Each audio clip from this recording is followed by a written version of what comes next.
వృషభ రాశి వారికి భగవంతుడి దయ వలన గ్రహ సంచార స్థితి అద్భుతంగా ఉండినను ఈ తెలుగు ఉగాది పండుగ నుంచి ఆదాయ వ్యయాలు చాలా తారుమారుగా ఉన్నాయి. కనుక ఇలాంటి కాల సమయంలో ఎలాంటి పనులను ఆచరించడం వలన అద్భుతమైన యోగం పొందాలో ఈ వీడియోలో సవివరంగా సంపూర్ణంగా తెలుసుకుందాం.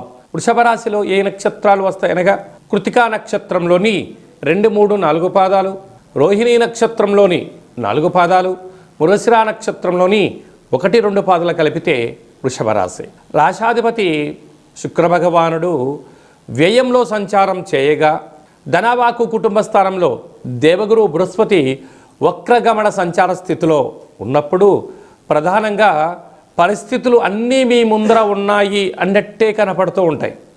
కానీ అందరూ మీ మాట విన్నట్టే కనపడుతూ ఉంటారు.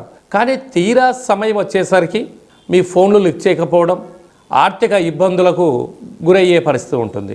కనుక ఇలాంటి కాల సమయంలో చైత్ర పూర్ణిమ సందర్భంగా, చైత్రమాస బహుళ అష్టమి సందర్భంగా రాత్రిపూట తెల్లటి అంటే నీరు తెల్లగానే ఉంటాయి, అందులో విభూతిని వేసి చంద్రభగవాను అష్టమి తిథి యందున అందులో చూసి మీ కోరికలు కోరుకొని ఆ యొక్క ఐశ్వర్యప్రదాయమైనటువంటి ఆ విభూతి తిలకాన్ని మీ లలాట స్థానంలో మీరు ఉంచుకున్నట్లయితే మీకు తిరుగు లేదు అని చెప్పి గమనించాలి.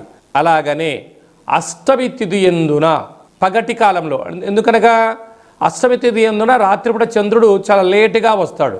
పగటి పూట కుంకుమను వేసి సూర్యనారాయణుడికి ఆ పాత్రలో చూసి ఆ యొక్క తిలకాన్ని దిద్దుకున్నట్లయితే ఇది విజయ తిలకము అంటారు.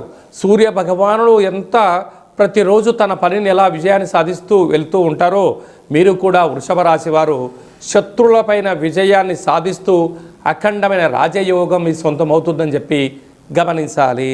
మీ యొక్క వ్యక్తిగత జాతకం తెలుసుకోవాలనుకుంటున్నారా?